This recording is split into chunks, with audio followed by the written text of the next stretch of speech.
Damn, son, where'd you find this?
Whippin Piccadilly tonight. It all falls down. There's not enough hours in our life. We like loving, yeah, and the wine we share. We like loving, yeah, and the wine we share.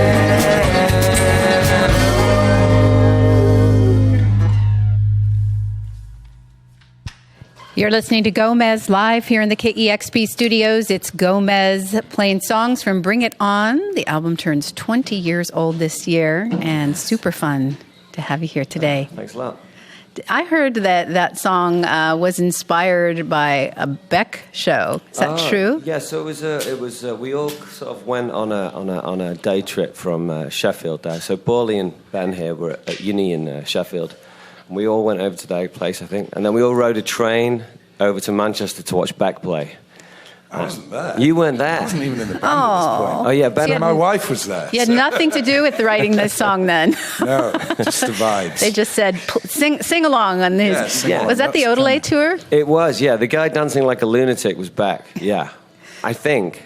A good friend of ours, Mark. The reason why it's called Whippin Piccadilly is because a good friend of ours, Mark, who actually... Where does Mark live these days? Where does Mark live? Bay Area. Bay Area. So Mark took the string out of his coat and was whipping the floor of Piccadilly Station in Manchester. Wow. So he literally whipped Piccadilly. So that's the tale. Well, thank you, Mark, and thank you, Ben. Yeah. He's a physicist, Mark. Very, very talented man. Don't ever, get drunk with him, though. Can't underestimate that, Mark. Gomez is live here in the KEXP studios playing songs from Bring It On. Tonight they'll be at the Showbox here in Seattle. We're so delighted to have them playing songs for us here today. Yeah, we're going to play a song for you called Free to Run now.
for a while. I can see it in your smile. Come sit here, let's hold for a while. I've been walking far too long. Drag my feet like everyone.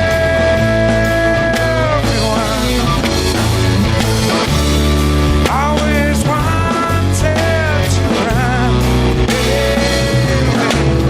Walk slowly along.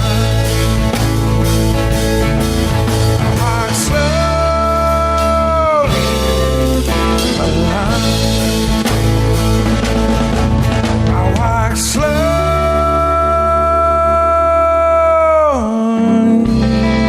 I'm free to run.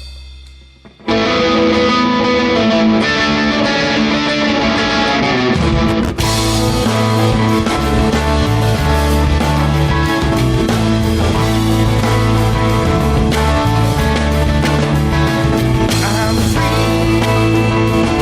to run. I'm free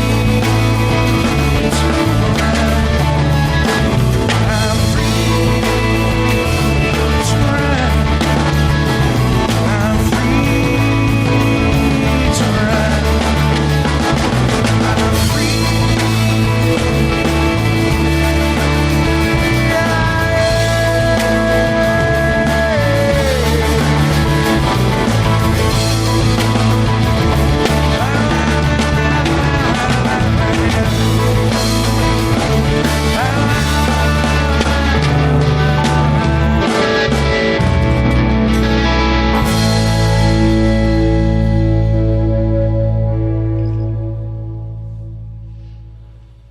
Oh, that sounds so awesome. We've got Gomez live here in the KEXP studios playing songs from Bring It On.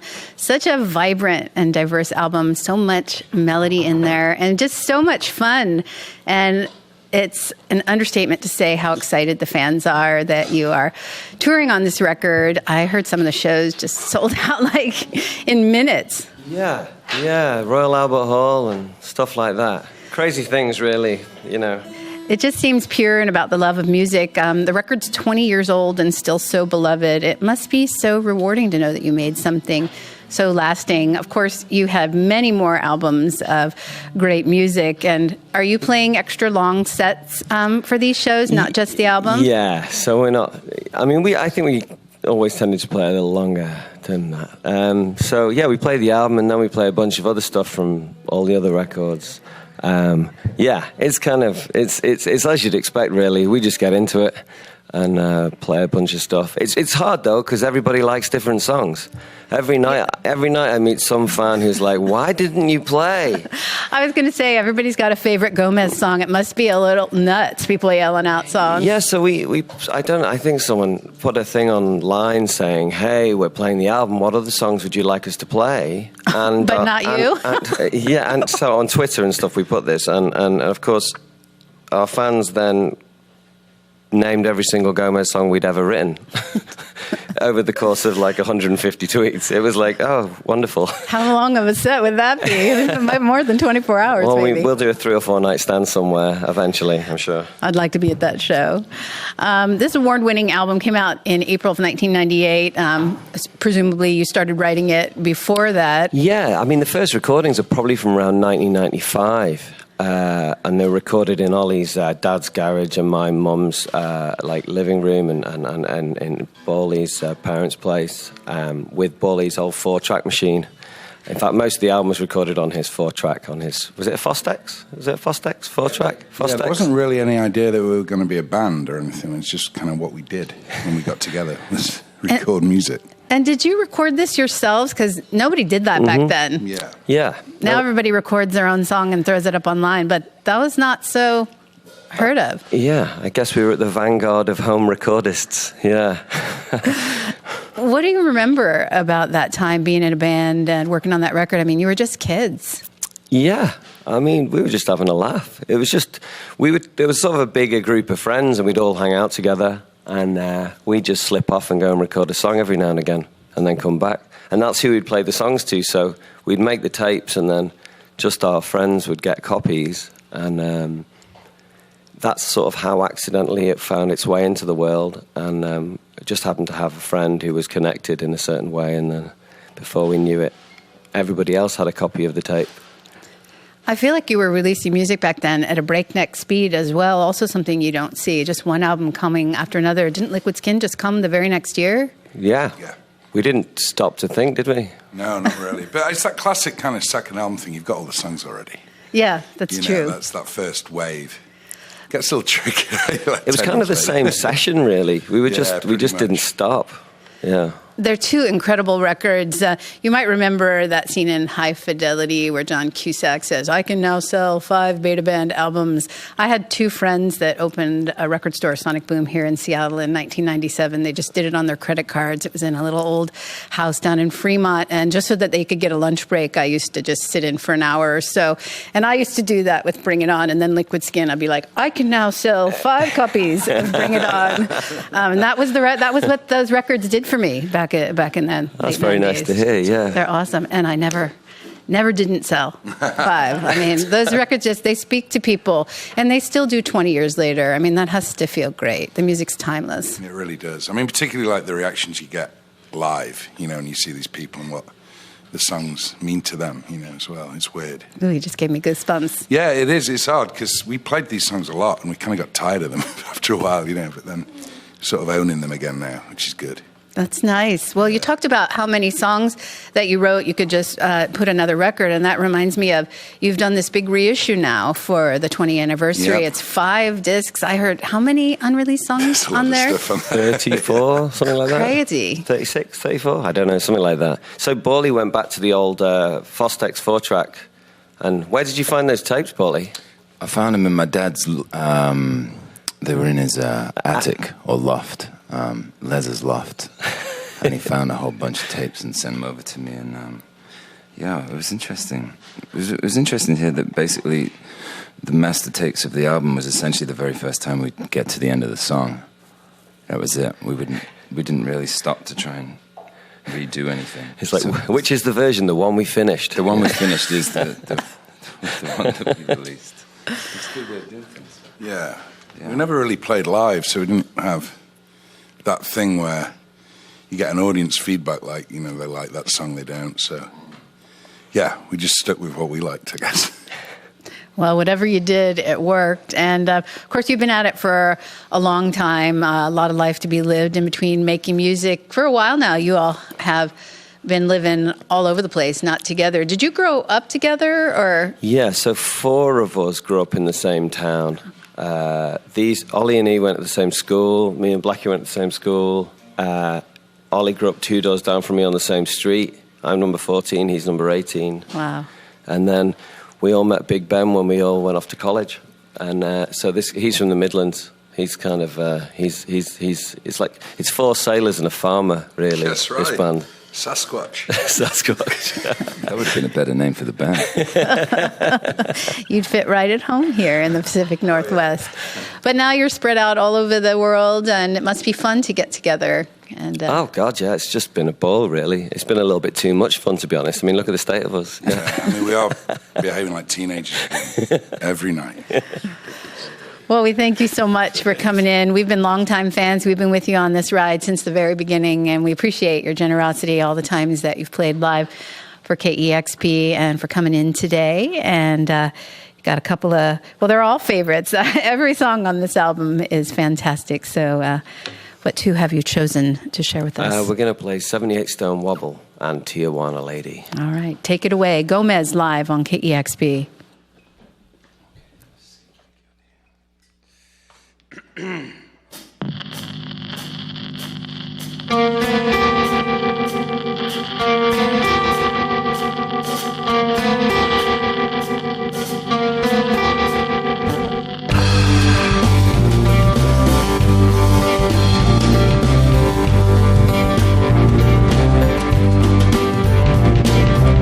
was always told that you had to have the balls to break down.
'cause I don't need nobody to know.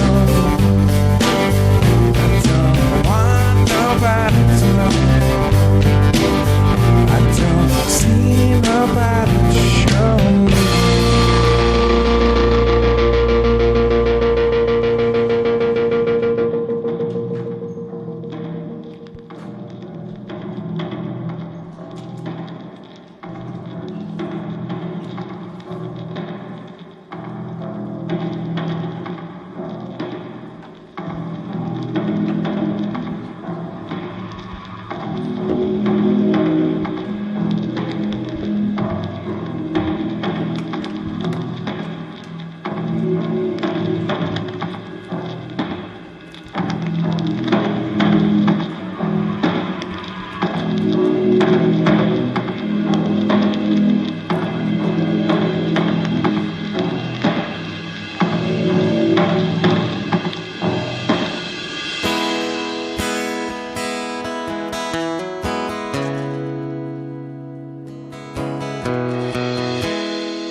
Tijuana Lady, where did you go?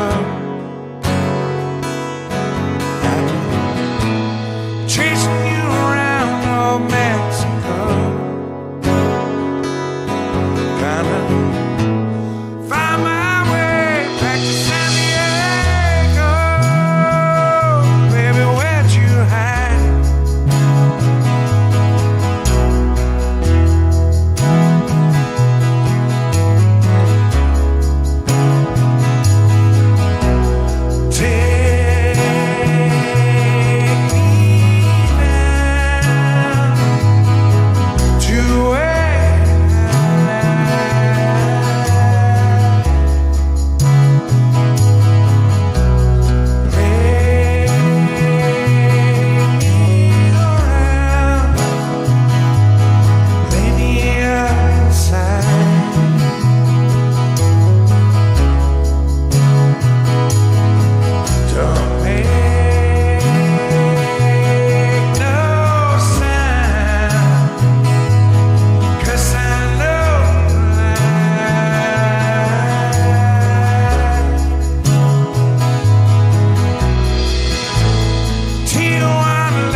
But I keep you warm and myself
Damn, son, where'd you find this?